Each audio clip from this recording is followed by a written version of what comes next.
What's up everybody, welcome back to Warframe. You can call me Luke, and today I've got a bit of a controversial topic. For a long time now, Warframe has been revamping itself, buffing, reworking, and especially nerfing a lot of weapons and Warframes. Now, most people would argue that in the PvE game, there is no need to nerf anything. By arguing using game design, however, I have to disagree. Now hold on a sec, before you hit that dislike button and write your angry rebuttal, hear me out. In a game like Warframe, buffs and nerfs have to be carefully considered. However, in general, nerfs are the safest option for a developer to use. When you nerf an item people use in-game, let's say the Cyanoid Simulor, what you are effectively doing is taking attention away from one weapon and spreading it amongst the rest. This generates more player revenue across a wider variety of weaponry. Let's say though that we buff just the Ogress to be on par with the top weapons. This generates player revenue in just one weapon, shifting attention away from the other content. The choice for a developer is very clear as to which one is healthier for their game. There's another argument to make though, in-game. Those of us who have been playing a while will tell you that in-game in Warframe is what you make of it. The typical choice though is endurance running. Now, a key thing to remember is that endurance running was created by us, the players, not DE. For DE, the challenges for in-game were supposed to be sortie missions and raids. We have gone way beyond those. And when most of the game is nowhere near even sortie level, it does bring into question whether or not we've just been spoiled with all these power-crept weaponry.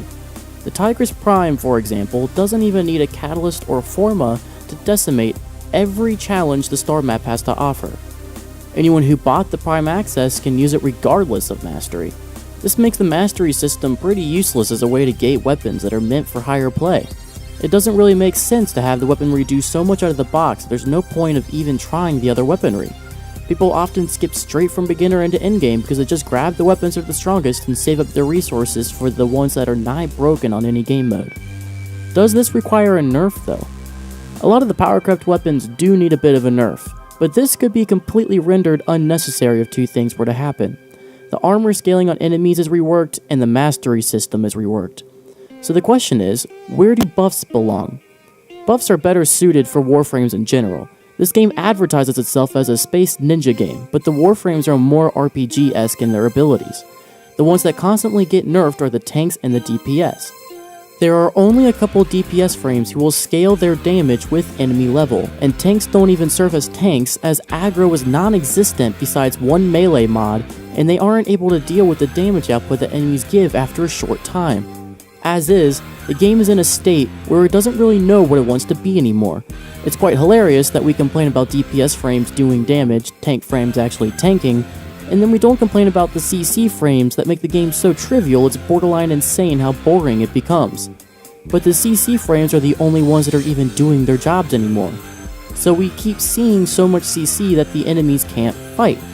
The response to this was nullifiers, but I'll have to cover them in a later video. In summary though, if the scaling of the enemies can be reworked as a whole, we can start figuring out which buffs and nerfs are actually deserved. As of now, what we can go off of is very little, but at least in terms of weaponry, the safest choice is to nerf them. Until this game figures out what it wants to be though, we probably won't be seeing much of anything else.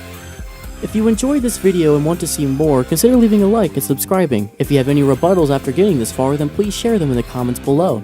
If you're wanting to learn more about the in-depth mechanics of Warframe, consider hitting the bell, as I hope to cover them all and provide discussion as to where this game should go. Thanks so much for watching, and I'll see you next time.